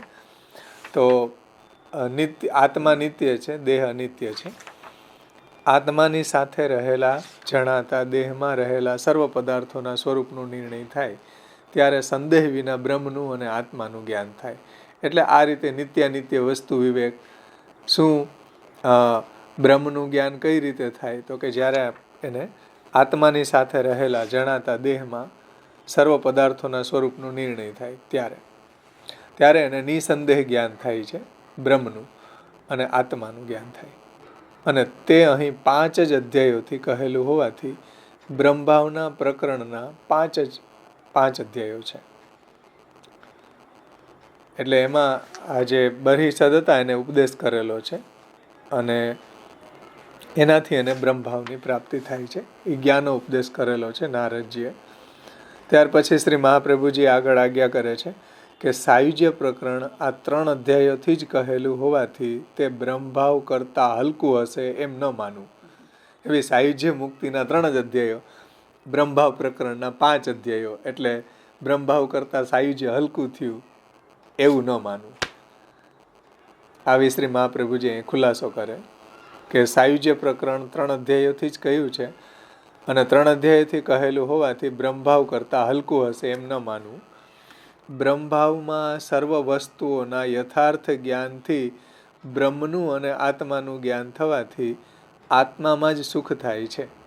ધ્યાનથી સમજો, બ્રહ્મભાવમાં સર્વ વસ્તુઓના યથાર્થ જ્ઞાનથી, યથાર્થ જ્ઞાન એટલે જેવું છે એ રીતે એને સમજવું, એ રીતે એને જાણવું, એ રીતે એને અનુભવવું. એમાં ટેબલ છે તો ટેબલને બ્રહ્મરૂપે સમજવું, જાણવું, અનુભવવું, એ યથાર્થ જ્ઞાન. એમ વસ્તુના યથાર્થ જ્ઞાનથી બ્રહ્મનું અને આત્માનું જ્ઞાન થવાથી આત્મામાં જ સુખ થાય છે.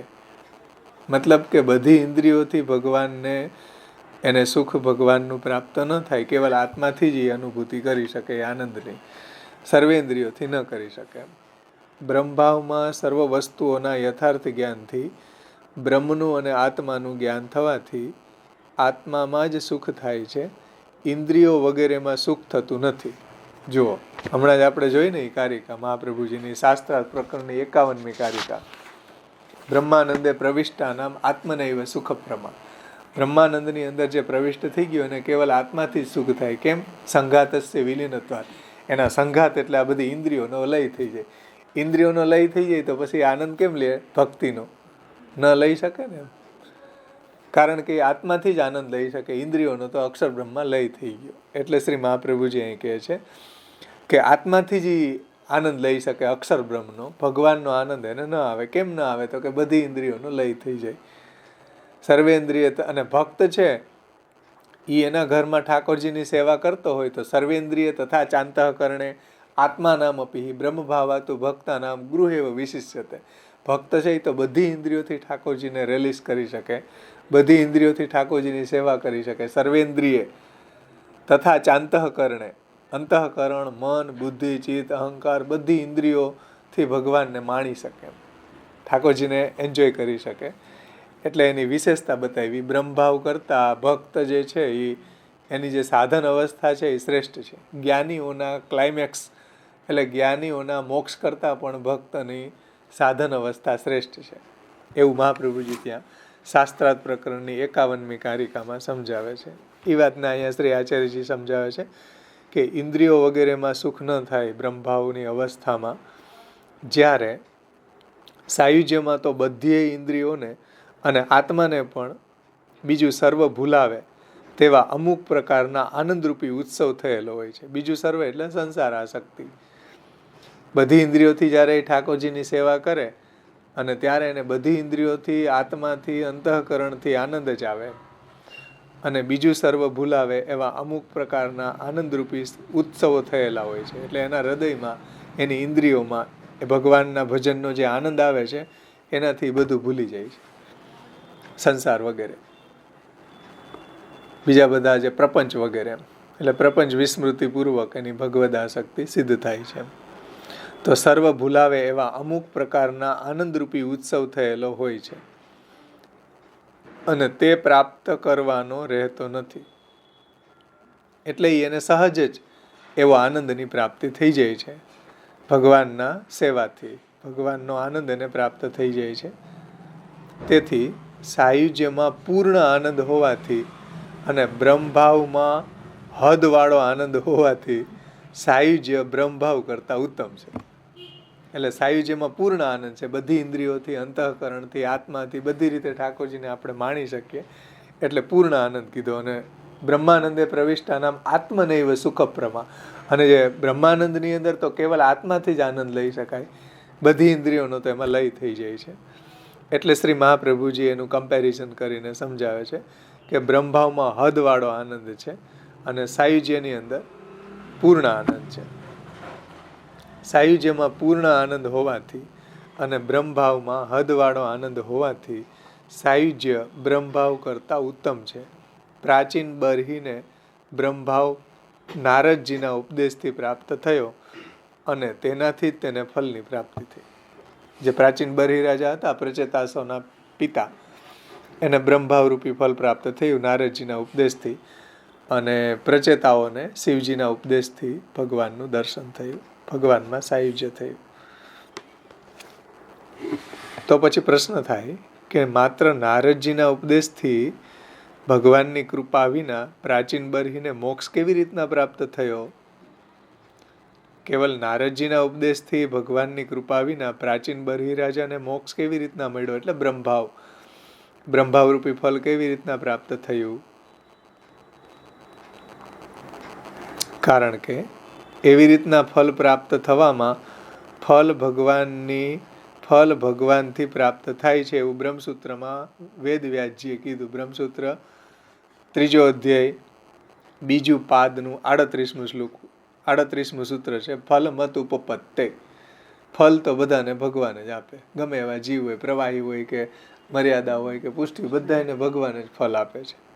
અને બીજા કોઈ ફલ આપતા હોય તો ભગવાને આપેલું આપે છે, સ્વતંત્ર કોઈનું સામર્થ્ય નથી. ભગવાને બધાને થોડી થોડી ઓથોરિટી આપી દીધી. જેમ ભોગ શિવેન મોક્ષસ્તુ વિષ્ણુને તે વિનિશ્ચય, શિવ ભોગ આપે, વિષ્ણુ મોક્ષ આપે, બીજા દેવી દેવતાઓ આ બધા લોકના, ऐहिक લોકના ક્ષુદ્ર ફલો આપે. તો એ ભગવાને આપેલા આપે છે. ભગવાનની જે એને બધાને ઓથોરિટી આપી છે એ આપી શકે. બાકી અંતતઃ તો ભગવાન જ બધાને ફલ આપે છે. જેને જે બી ફલ મળે એ ભગવાન દ્વારા જ મળે છે, ભગવાને આપેલું જ એને પ્રાપ્ત થાય છે. એવું વેદવ્યાસજી બ્રહ્મસૂત્રમાં કહે છે. ફલ મત ઉપપત્તે બ્રહ્મસૂત્ર છે. તો ફલ તો બધાને ભગવાન જ આપે છે, ભગવાનથી જ પ્રાપ્ત થાય છે. એ સૂત્રનો વિરોધ થાય છે. કેમ વિરોધ થાય? તો કે ભગવાનની કૃપા વિના પ્રાચીન બરહી રાજાને મોક્ષ કેવી રીતના મળ્યો? કેવલ નારદજીના ઉપદેશથી મળી ગયો, ભગવાનની કૃપા એની ઉપર છે કે નહીં, ભગવાનની કૃપા વિના એને પ્રાપ્ત થયું, તો અહીંયા આ બ્રહ્મસૂત્રનો વિરોધ આવે છે એવી અહીંયા શંકા છે. એનું સમાધાન નીચે આવશે. તો આ સૂત્રનો વિરોધ થાય છે. તેથી જેમ પ્રચેતસો પાસે ભગવાન પ્રગટ થયેલા, તેમ પ્રાચીન બરહી પાસે પણ તે પ્રગટ થયાનું કહેવું જોઈએ. એવી શંકા ખોટી છે, એવી શંકા નહીં કરવી. એટલે જેમ પ્રચેતાઓને ભગવાને દર્શન આપ્યું એવું બરહીસદને કેમ ન આપ્યું? બરહીસદને આપ્યું એમ કેવું જોઈએ, કારણ કે ભગવાનના દર્શન વગર એને મોક્ષ કેમ થયો? મોક્ષ તો બધા એને ભગવાન જ આપે છે, ફલમાં તુપપત્તે. તો આવી શંકા નહીં કરવી. શંકા સમજાણી કે નારદજીના ઉપદેશ માત્રથી જ પ્રાચીન બરીને ફલ કેમ મળી ગયું ભગવાનની કૃપા વિના? પ્રચેતાઓને તો શિવજીનો ઉપદેશ થયો અને ભગવાનનું દર્શન થયું એટલે એને સાયુજ્ય ફલ મળ્યું. તો જેવી રીતના પ્રચેતાઓને ભગવાનના દર્શનથી ફલ મળ્યું, એ જ રીતે પ્રાચીન બરહીને પણ ભગવાનના દર્શનથી ફલ મળ્યું એમ કેવું જોઈએ? એમ તમે કેમ નથી કહેતા? નારદજીના ઉપદેશથી એને જ્ઞાન સિદ્ધ થઈ ગયું અને એને બ્રહ્મભાવ ફલ મળી ગયું એવું કેમ કહો છો?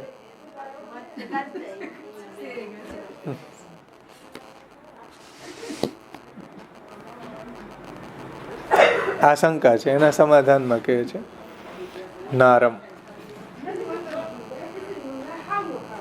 એટલે મનુષ્યના સમૂહપણાનું દ્યતિ ખંડન કરે તે નારદ, એની વ્યુત્પત્તિ આપે છે. ધ્યાનથી સમજો, નારદજીની વ્યુત્પત્તિ શું? નારમ દ્યતિ, નારદ એટલે નારમ દ્યતિ, દ્યતિનો અર્થ થાય ખંડન કરવું, અને નારમ એટલે મનુષ્યના સમૂહપણું એટલે જીવભાવ. મનુષ્યના સમૂહપણુંનો મતલબ થાય જીવભાવ. જીવભાવને જે દૂર કરે, દ્યતિ એટલે ખંડન કરે, તે નારદ. નારદની વ્યુત્પત્તિ જુઓ કે જે જીવભાવને દૂર કરે. જીવભાવને દૂર કરવાનો મતલબ શું? બ્રહ્મભાવની પ્રાપ્તિ કરાવવી, એનું નામ નારદ. શ્રી મહાપ્રભુજી એનો બહુ સુંદર વ્યુત્પત્તિ આપે છે કે નારમ એટલે મનુષ્યના સમૂહપણાનું મતલબ કે જીવભાવનું, દ્યતિ એટલે ખંડન કરે તે નારદ. મતલબ કે જીવભાવને દૂર કરી અને બ્રહ્મભાવની પ્રાપ્તિ કરાવે એનું નામ નારદ. એવી વ્યુત્પત્તિ પ્રમાણે નારદજી જીવની સ્થિતિનો અંત લાવનારા છે.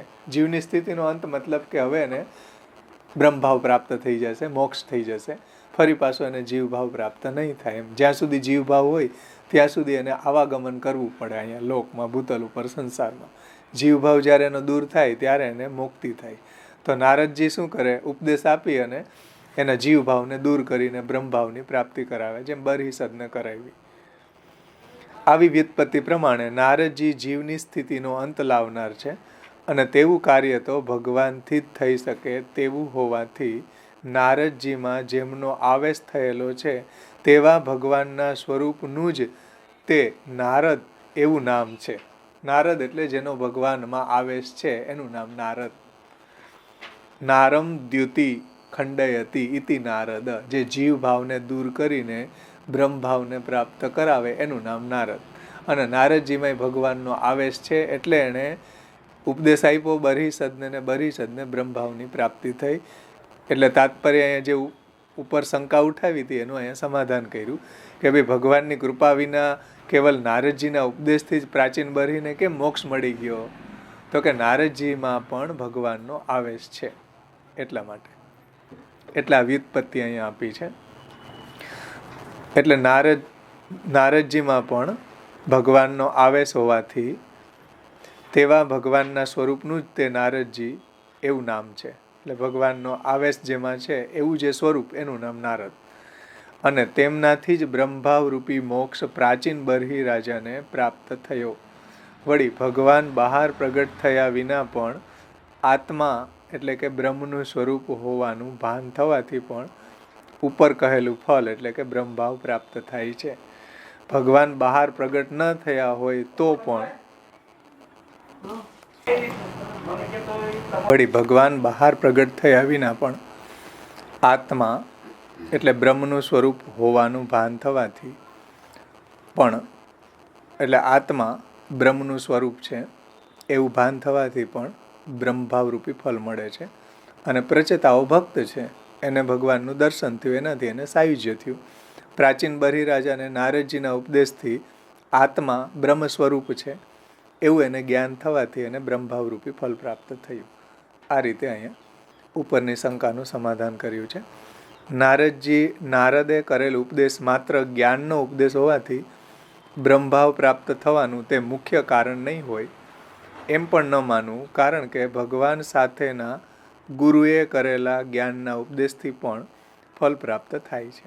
મતલબ નારદજીમાં ભગવાનનો આવેશ છે અને નારદજી દ્વારા ઉપદેશ મળ્યો પ્રાચીન બલિરાજાને, તો ભગવાન સાથેના ગુરુએ કરેલો ઉપદેશ એટલે ભગવાન નારદજીમાં બિરાજે છે અને નારદજીએ ઉપદેશ આપ્યો પ્રાચીન બલિને એટલે ગુરુ પણ છે. આ રીતે નારદે કરેલ ઉપદેશ માત્ર જ્ઞાનનો ઉપદેશ હોવાથી બ્રહ્મભાવ પ્રાપ્ત થવાનું તે મુખ્ય કારણ નહીં હોય એમ પણ ન માનવું.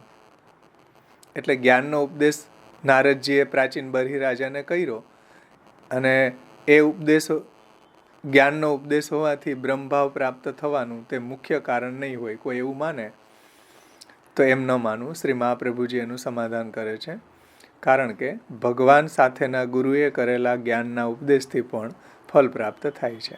કારણ કે નારદજીમાં ભગવાનનો આવેશ છે અને નારદજીએ ઉપદેશ કર્યો એટલે ગુરુ પણ છે. તો બે રીતે ભગવાનય છે, ભગવાનનો આવેશય છે અને ગુરુય છે, એટલે પ્રાચીન બલિને બ્રહ્મભાવરૂપી ફળ પ્રાપ્ત થયું. આ રીતે પ્રચેતાઓને સાયુજ્ય મુક્તિ અને પ્રાચીન બલિને બ્રહ્મભાવરૂપી ફળ પ્રાપ્ત થયું. આ રીતે બે પ્રકરણ શ્રી મહાપ્રભુજી આમાં સમજાવ્યા.